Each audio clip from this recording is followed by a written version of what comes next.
Controversy broke out after a signboard naming a road of Bola Gram Panchayat in Karnataka's Udupi district as Padugiri Nathuram Godse Raste was noticed on Monday. The issue of naming the road after Mahatma Gandhi's assassin was noticed when Youth Congress leaders brought it to the Gram Panchayat authorities.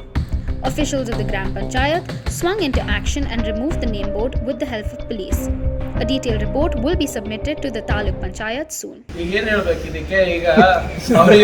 ಈಗ ಗಾಂಧಿಯನ್ನು ಕೊಂದವರು ಅವರು ದೇಶ ಪ್ರೇಮಿ ಅಂದ್ರೆ ಗಾಂಧಿ ಅವ್ರ ದೇಶದ್ರೋಹಿ ತಾನೆ, logically speaking. ಈಗ ಗಾಂಧೀಜಿ ಅವರು ಕೊಂದವ್ರ ಹೆಸರು ಮೇಲೆ ಇವರು ಮೂರ್ತಿ ಪ್ರತಿಷ್ಠಾಪನೆ ಮಾಡ್ತಾರೆ, ಇವರು ರಸ್ತೆಗಳು ಮಾಡ್ತಾರೆ, ನಾಮಕರಣ ಮಾಡ್ತಾರೆ, ಇವರು ಸ್ಕೀಮ್ಗಳು ತರ್ತಾರೆ. ಏನು ಆಶ್ಚರ್ಯ ಇಲ್ಲ. ಈಗ ಇನ್ನೂ ಒಂದು ವರ್ಷ ಹೋದ್ರೆ ಬಹುಶಃ ಇವ್ರ ಕುರ್ಚಿ ಉಳಿಸ್ಕೊಳ್ಳಿಕ್ಕೆ ಇವ್ರು ಒಂದೆರಡು ಯೋಜನೆಗಳು ಅವ್ರ ಹೆಸರು ಇಟ್ಟರು ಏನು ಇದು ಇರಲ್ಲ.